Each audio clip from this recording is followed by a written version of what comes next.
habían pedido una clase especial de contratos. Lo primero que hay que saber de todas las instituciones de derecho romano es el concepto.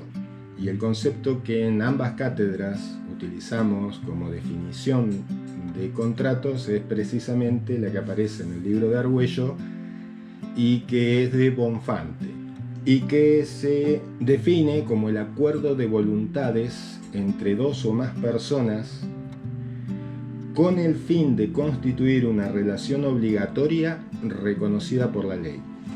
Ahí tenemos los elementos, las partes o sujetos, tenemos el vínculo jurídico que crea, el contrato es una fuente de obligaciones y como obligación que se genera establece un vínculo jurídico entre las partes. Pero no hablen de partes en la definición, hablen siempre de personas, porque son dos o más personas aunque puedan haber solo dos partes. O puede haber solo dos partes aunque el contrato afecte a más de dos personas. Por ejemplo, yo puedo comprar una casa que está en sucesión y el que me la vende, los que me la venden son los 4 hijos, los 4 herederos de la persona fallecida, que me venden la casa de la persona fallecida. ¿Cuántas personas hay? 5. ¿Cuántas partes hay? 2. Un comprador y un vendedor. En el fideicomiso, otro contrato, partes hay varias. Tenemos el fiduciante. El fideicomiso se estudia en el tercer periodo, pero surge en el segundo. Es un derecho personal. El fideicomiso que se estudia es el testamentario, que genera la obligación del fiduciario de cumplir administrando los bienes entregados en fideicomiso por el fiduciante en beneficio de una tercera persona que es el beneficiario y eventualmente entregar los bienes a un fideicomisario que puede coincidir con el fiduciario como con el beneficiario. Pero si no cumple con el fideicomiso, yo no puedo aplicar o exigir a través de una acción real el cumplimiento del fideicomiso, siempre desde una acción vinculada con los derechos personales. Porque al ser un contrato, el fideicomiso plantea un acuerdo de voluntades entre el que cede los bienes al fiduciario, y que éste se obliga a administrar en beneficio de una tercera persona. Pero ahí tenemos personas, pueden ser 4, 5, 10. Partes está el fiduciante, el fiduciario, el beneficiario y el fideicomisario, que a su vez puede ser el propio fiduciario o una tercera persona. Entonces, en la definición de contratos siempre hablen de personas, porque no necesariamente serán 2 personas, ni necesariamente existirán 2 partes. Esto como preparativo para lo que viene después en lo que es derecho privado. ¿Cuál es la naturaleza jurídica del contrato? Cuando hablamos de naturaleza jurídica, hablamos de qué normativa se le aplicaría al contrato. Más allá de que tiene la específica de los contratos y cada contrato tiene su propia normativa, es en esencia un negocio jurídico. Y dentro de los negocios jurídicos será bilateral. Como negocio jurídico, recuerden esto siempre, porque lo digo otra vez, ya lo habíamos hablado el sábado pasado, suelen entramparse con confundir al negocio jurídico bilateral o unilateral con el contrato unilateral o bilateral. Ahora, el negocio jurídico es un género que abarca diferentes cosas. Por ejemplo, los contratos, por ejemplo, los testamentos, en los cuales los contratos serán siempre, como negocio jurídico, bilaterales. Porque el negocio jurídico será bilateral o unilateral dependiendo del número de voluntades que actúan en su conformación. Todos los contratos, por definición, requieren el acuerdo de voluntades. Por lo tanto, si hablamos del contrato como negocio jurídico, el contrato es siempre bilateral. Ahora, a su vez, los contratos pueden ser unilaterales o bilaterales. Serán o se podrán clasificar de esta manera dependiendo del número de prestaciones o de obligaciones que generan. Si generan obligaciones para una sola de las partes, será unilateral. Si genera obligaciones para ambas partes en el contrato, será bilateral.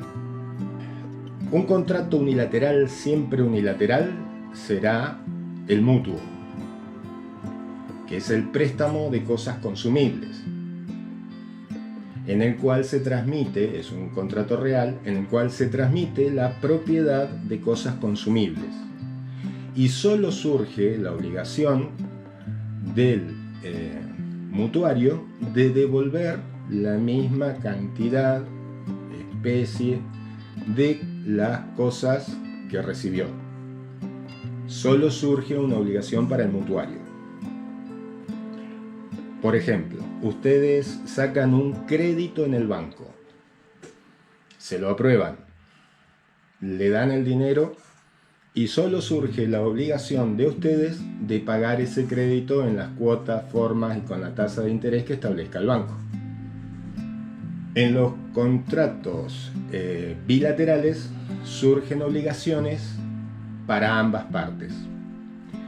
Vamos al kiosco, compramos un encendedor y surge la obligación, un contrato consensual, surge la obligación de una parte de entregar el encendedor y la obligación de la otra parte de pagar el precio que se pide por ello.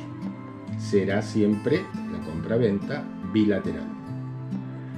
Ahora, existen contratos que se consideran que en su origen solo generan obligaciones para una de las partes, pero que eventualmente puede generar obligaciones para la otra.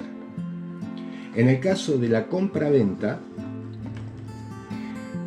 el contrato es sinalagmático perfecto. Desde el principio sabemos que hay dos obligaciones y que esas obligaciones están patentes, claras para las partes del contrato desde el inicio del contrato. Un contrato sinalagmático imperfecto generará en su origen obligaciones para uno solo de los contratantes. Pero eventualmente, al momento en que el contrato se cumple sus efectos, se termina, pueden haber surgido gastos que el que en principio no tenía obligaciones debe cubrir. Por ejemplo,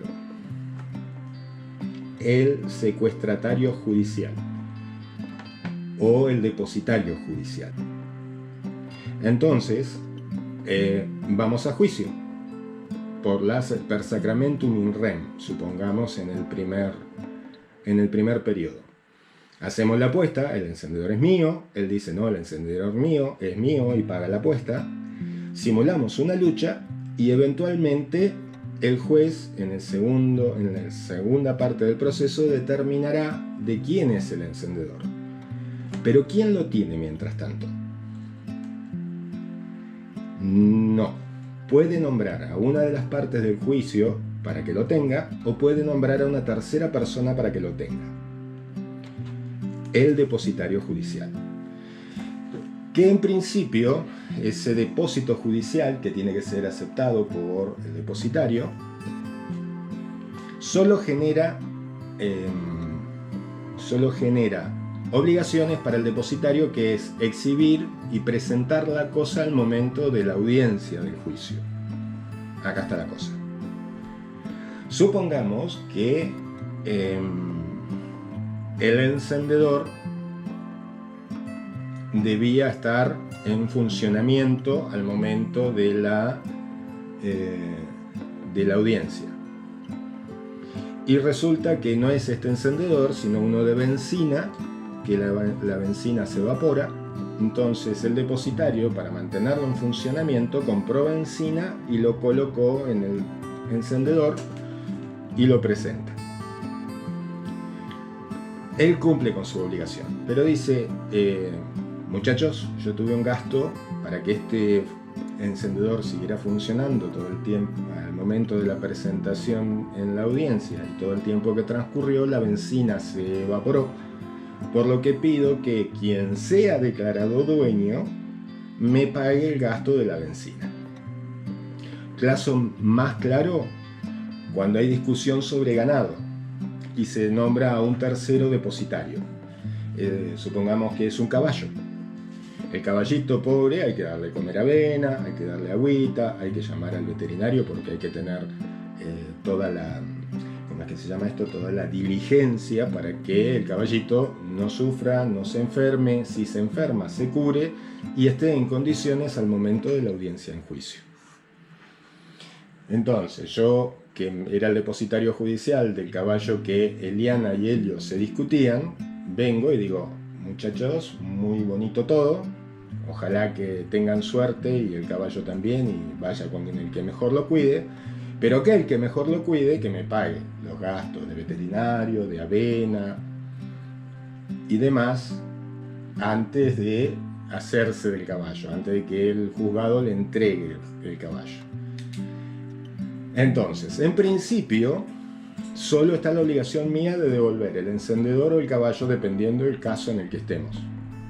Pero eventualmente, para los que discuten la propiedad del encendedor o del caballo, puede surgir la obligación de resarcir, de pagar los gastos que haya tenido el depositario. Esos son los contratos sinalagmáticos imperfectos. ¿Pueden surgir esas segundas obligaciones? ¿Sí o no? Entonces, por eso es imperfecto, porque desde el momento en que se inicia ese contrato o esa situación, no sabemos cuáles son las obligaciones claramente de cada uno de ellos. Sabemos las obligaciones de uno, por lo tanto podríamos decir es unilateral. Momento, porque eventualmente pueden surgir obligaciones para el otro. Por eso es imperfecto, porque no sabemos qué va a pasar al momento del final del contrato. El sistema contractual romano.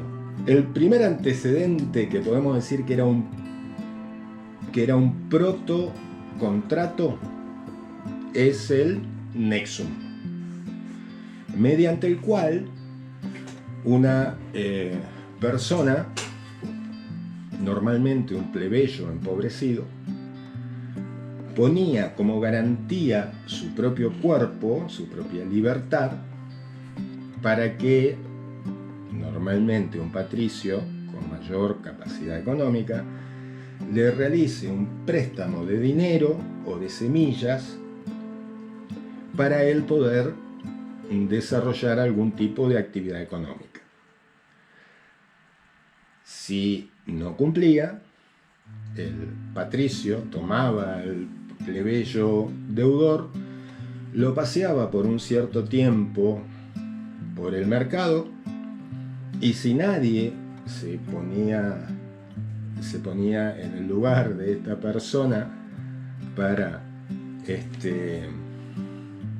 pagar su deuda, si nadie pagaba su deuda, lo llevaba tras Tiberi, es decir, cruzaba un puente sobre el Tíber, se iba al extranjero y lo vendía como esclavo.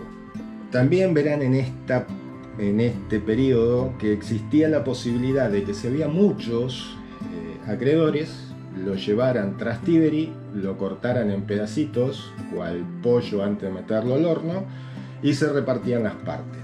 No hay pruebas de que ello haya pasado jamás. Creo que tenía una finalidad de convencer a los deudores de que cumplan con su obligación.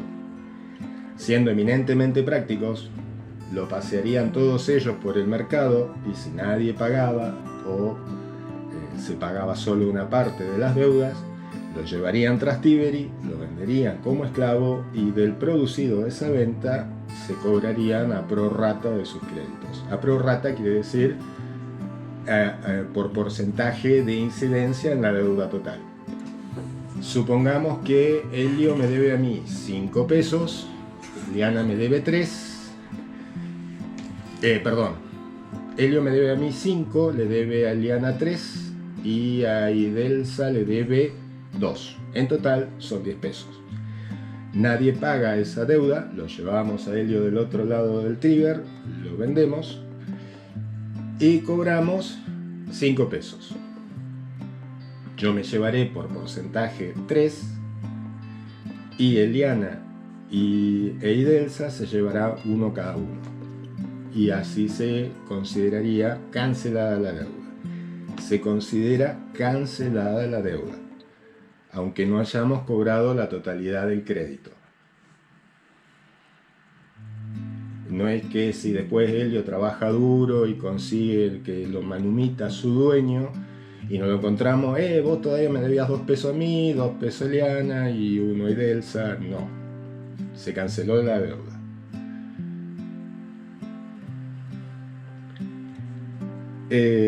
Después, ya como contrato tenemos la Esponcio. Roma, mientras fue Roma y no empezó a correr su eje desde occidente hacia oriente, la mayoría de los negocios jurídicos se realizaban de manera oral, in voce, con testigos que acreditarían la realización de tal contrato, de tal negocio, sea en los contratos que se realizaban a través de la emancipatio, peraes et libram, o sea los testamentos que se realizaban bajo la misma formalidad, en las que había un libripens, que era el que pesaba con las monedas de bronce, de cobre, el valor, un familie emptor, que era el que compraba o simulaba comprar los bienes, por ejemplo, de la herencia, o era el que se obligaba en el contrato, y 5 testigos que decían ese contrato o ese testamento se realizó. Acá también una leyenda. Se dice que los paterfamilias que servían de testigos en la celebración de la emancipatio llevaban a sus hijos y les sacudían unas cachetadas como para que no se les olvide que habían participado en ese negocio jurídico en caso de que ellos murieran antes que el testador o antes de que el contrato llegara a su finalización o cumplimiento. Entonces, cuando iba alguien a hacer un juicio por un contrato, por ejemplo, de compraventa de inmuebles, y el testigo había muerto, le decían, a ver, ¿vos te acordás si Pedro le vendió a Pablo tal terreno? Sí, me dio una el viejo ese día. Bueno, y así servía de recordatorio de la realización de los negocios jurídicos. Y eso dice la leyenda. Yo creo que era muy probable que fuera así porque más allá de la formalidad, yo estoy de la formalidad que podría impactar en la mente de joven de los filius familia, nada mejor que un buen cachetazo para que te acuerdes, decían los romanos. De hecho, esa costumbre sigue en las órdenes de caballería. No sé si vieron la película Cruzada, en la cual Bueno, yo me lo acuerdo siempre por su otro papel, a Orlando Bloom, por Legolas. Legolas hace el juramento de la Orden de Caballería frente a su padre Liam Neeson, y Liam Neeson le mete una cachetada con el guante de la armadura para que no se te olvide, le dice, del juramento de la caballería. Bueno, le dejaban una marca para demostrar que habían realizado ese juramento, o que les quedara grabadito de que tenían que cumplirlo.